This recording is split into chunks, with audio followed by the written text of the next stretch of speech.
पश्चिमी बंगाल में गाय के ऊपर पाबंदी लगाने के बाद मुसलमानों के जरिए जो गाय की कुर्बानी का बाइकॉट किया गया, वो अब पूरे देश में मुसलमानों के जरिए उस पर एक मुहिम चलाई जा रही है और ये कहा जा रहा है गाय के अलावा हम भैंस भी नहीं खाएंगे। और फिर उससे आगे बढ़ते हुए कई मुस्लिम संगठनों के जरिए, कई मुस्लिम जमातों के जरिए नौजवान सड़कों पर उतरे हैं और उतर करके वो गायों से भरी हुई उन गाड़ियों को रोक रहे हैं, उनको पकड़ रहे हैं जो कुर्बानी के लिए बेची जानी हैं। और ये तमाम गाड़ियां हिंदूवादी संगठनों के जरिए या हिंदू व्यापारियों के जरिए लेकर जाई जा रही हैं। सड़क पर अगर कोई इस तरह की गाड़ी, कोई ट्रक दिखाई देता है जिसमें गाय भरी हुई हैं, तो गुजरात में उसको रोका जा रहा है, उसका पीछा किया जा रहा है, पुलिस को इन्फॉर्म किया जा रहा है रोकने के बाद, और पुलिस के हवाले इन गायों को किया जा रहा है। तो मुसलमान एक कदम आगे बढ़कर ये काम कर रहे हैं और तकरीबन 7-8 गाड़ियां ऐसी हैं जो अभी तक सिर्फ जाहिद मंसूरी जो मजलिस के जिम्मेदार हैं गुजरात में, वो ऐसा कर चुके हैं। इसके अलावा और भी कई संगठन हैं जो राजस्थान में भी सक्रिय हैं, जो मध्य प्रदेश में भी सक्रिय हैं और कई राज्यों में जो है वो सक्रिय हो चुके हैं। और गाय की कोई भी गाड़ी देख रहे हैं तो उसको पुलिस के हवाले किया जा रहा है।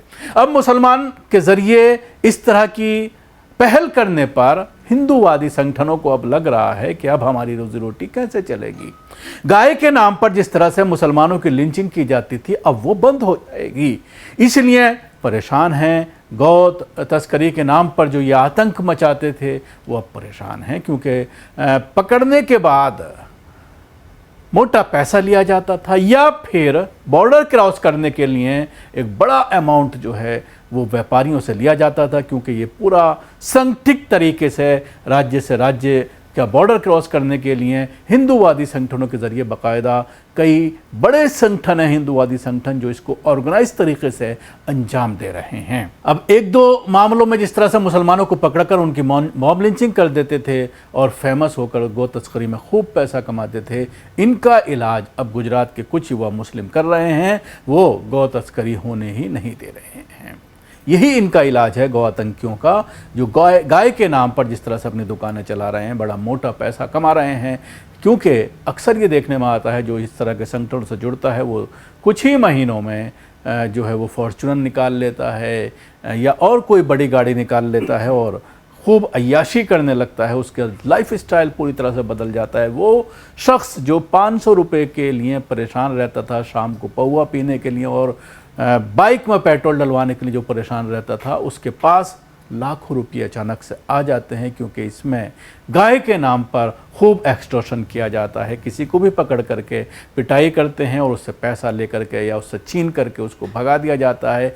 गाय को भी छीन लिया जाता है, भैंसों को भी छीन लिया जाता है, बकरों को भी छीन लिया जाता है और उनको फिर मंडी में बेच दिया जाता है। तो ये धंधा जो है पूरी तरह से फल फूल रहा है। लेकिन मुसलमानों के एक्टिव होने के बाद ये पूरी तरह से अब धंधा बंद होता नज़र आ रहा है और इसका हिंदूवादी संगठन अब परेशान है कि आखिर करें तो क्या करें, क्योंकि बाकायदा मुसलमानों के ज़रिए इनकी वीडियोस बनाई जा रही हैं। 100 नंबर पर कॉल किया जाता है पुलिस को, पुलिस आती है, उनके हवाले किया जाता है। बाद में फिर क्या करती है पुलिस, इसके बारे में ज़्यादा जानकारी नहीं है। लेकिन इसके साथ साथ एक और मामला आज सुर्खियों में है। राजस्थान के जैसलमेर में डंपिंग यार्ड से तकरीबन 500 गाय मृत पाई गई हैं। सारे गौरक्षक दल अभी गर्मी की वजह से अपने इसी कमरों में आराम कर रहे हैं। किसी मुसलमान को गाय के साथ देखेंगे तो उनके अंदर गौ माता प्रेम जाग जाएगा और मारपीट कर लिंचिंग करके लहूलुहान कर देंगे। ये मामला ज़बरदस्त राजस्थान का गरमाया हुआ है और लोग सवालात खड़े कर रहे हैं कि किस तरह से 500 गाय इतनी बड़ी संख्या में कैसे उनकी मौत हुई और उनको डंपिंग यार्ड में क्यों डाल दिया गया। हालांकि टेंडर दिया हुआ था, ये बात बताई जा रही है कि किसी को ये टेंडर दिया हुआ था कि वो गाय को जो है वो गड्ढा खोद करके दाबेगा, लेकिन वो जेसीबी से गाय लेकर जाता है, डंपिंग यार्ड में छोड़ देता है, जिससे बीमारियों का भी ख़तरा जो है वो मंडरा रहा है। और उसके साथ ही सवाल ये भी खड़ा हो रहा है कि इतनी बड़ी संख्या में गाय मरी कैसे, ये एक बड़ा सवाल है। इस पर किसी का भी जो है माता प्रेम नहीं जाग रहा है। जिस तरह से गाय को लेकर के बार बार प्रेम जागने की बात आती है और हिंदूवादी संगठन मुसलमानों को निशाना बनाते हैं, लेकिन इतनी बड़ी संख्या में गाय मरी पाई गई, उसको लेकर कोई प्रोटेस्ट नहीं हो रहा, कोई धरना प्रदर्शन नहीं किया जा रहा।